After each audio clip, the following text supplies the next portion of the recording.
আদালতের নিষেধাজ্ঞার আগেই ছাগলকাণ্ডে আলোচিত এনবিআর এর সাবেক কর্মকর্তা মতিউর রহমান দেশ ছেড়ে পালিয়ে গেছেন বলে গুঞ্জন চলছে। বিভিন্ন সংবাদ মাধ্যমে খবরে বলা হয়েছে রোববারই দেশ ত্যাগ করেছেন মতিউর। নিজের পরিচয় আড়াল করে মাথা ন্যাড়া করে সীমান্ত পাড়ি দিয়েছেন তিনি। 15 লাখ টাকা একটি ছাগল কেনা নিয়ে হঠাৎ আলোচনায় আসার পর মতিউর রহমানের ভুরি ভুরি সম্পদের তথ্য বেরিয়ে আসছে। তিনি ছিলেন জাতীয় রাজস্ব বোর্ডের এনবিআর কাস্টমস এক্সাইজ ও ভ্যাট আপিলাত ট্রাইব্যুনালের প্রেসিডেন্ট। রোববার সেখান থেকে তাকে সরিয়ে সংযুক্ত করা হয় অর্থ মন্ত্রণালয়ে। এনবিআরে থাকার সময় সরকারি চাকরির প্রভাব খাটিয়ে মতিউর নিজের ও পরিবারের সদস্যদের নামে সম্পদের পাহাড় গড়ে তুলেছেন বলে অভিযোগ। চাকরির আড়ালে একাধিক বাড়ি, গাড়ি, ফ্ল্যাট, বিঘার পর বিঘা জমি, রিসোর্ট, কোম্পানির মালিকানা সহ অজস্র সম্পদ গড়ে তোলেন এই সরকারি চাকরিজীবী। মতিউরের নেতৃত্বে একটি চক্র দেশের পুঁজিবাজারে ব্যাপক প্রভাব বিস্তার করে বলেও গণমাধ্যমে খবর বেরিয়েছে। প্লেসমেন্ট বাণিজ্য ও বিভিন্ন কোম্পানির শেয়ারের মূল্য কৃত্রিমভাবে বাড়িয়ে বিনিয়োগের শত শত কোটি টাকা মতিউর চক্র হাতিয়ে নিয়েছে বলেও খবর বেরোচ্ছে।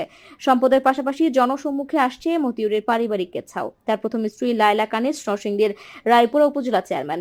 এর আগে ছিলেন শিক্ষক। ওই শিক্ষকের তার নির্বাচনী হলফনামায় পাহাড় সম সম্পদের যে বর্ণনা দিয়েছেন তা দেখে চোখ ছানাবড়া হওয়ার দশা। এই কানিজও শেয়ার বাজারের বিশাল সুবিধাভোগী। এতদিন দোর্দণ্ড প্রতবে মতিউরের ভয়ে কেঁপেছেন অনেকেই। এনবিআর এর চেয়ারম্যান পর্যন্ত তাকে সমুঝে চলতেন। দাপুটে এই লোক যোগাযোগ রাখতেন প্রভাবশালীদের সঙ্গে, গড়ে তুলেছিলেন নিজস্ব প্রভাব বলয়। সেই বলয় সদস্যদের নামও এখন আকার ইঙ্গিতে বেরিয়ে আসছে। কিন্তু সপ্তাহখানেক আগের সেই প্রতাপশালী মতিউর এখন কোথায়?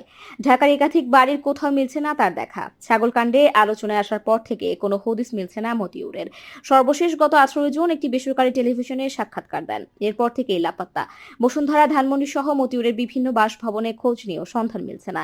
ঈদের ছুটির পর অফিস খুললেও তিনি সেখানে যাননি। রোববার মতিউরের বিরুদ্ধে অবৈধ সম্পদ অর্জন ও অর্থ পাচারের অভিযোগ তদন্ত করতে 3 সদস্যের কমিটি গঠন করেছে দুর্নীতি দমন কমিশন। সেই কমিটি কাজ শুরু করে দিয়েছে। সোমবার মতিউর রহমানের বিদেশ যাত্রায় নিষেধাজ্ঞা দিয়েছে আদালত। একই সঙ্গে তার প্রথম স্ত্রী নরসিংদীর রায়পুরা উপজেলা চেয়ারম্যান লায়লা কানিজ ও ছেলে আহমেদ তৌফিকুর রহমান অনুবেরও দেশ ত্যাগে নিষেধাজ্ঞা দেওয়া হয়েছে। কিন্তু প্রশ্ন দেখা দিয়েছে মতিউর কি আদৌ দেশে আছেন? এ প্রশ্নে বিভিন্ন গণমাধ্যমে বিভিন্ন ধরনের খবর প্রকাশিত হচ্ছে। একটি টেলিভিশনের সংবাদ প্রকাশ করেছে প্রভাবশালী সিন্ডিকেটের মাধ্যমে রোববার বিকেলে আখাউড়া স্থলবন্দর দিয়ে দেশ ছেড়েছেন মতিউর রহমান। তার ঘনিষ্ঠ একাধিক কাস্টমস কর্মকর্তা নাম প্রকাশ না করার শর্তে এ তথ্য জানিয়েছেন। আরেকটি অনলাইন পত্রিকা লিখেছে মাথা ন্যাড়া করে দেশ থেকে পালিয়েছেন মতিউর। কোরবানির ঈদের ছুটির পর অফিস করলেও তিনি তার অফিসে আসেননি। এ সময় প্রভাবশালী সিন্ডিকেটের মাধ্যমে তিনি দেশ ছাড়ার সব প্রস্তুতি সেরেছেন।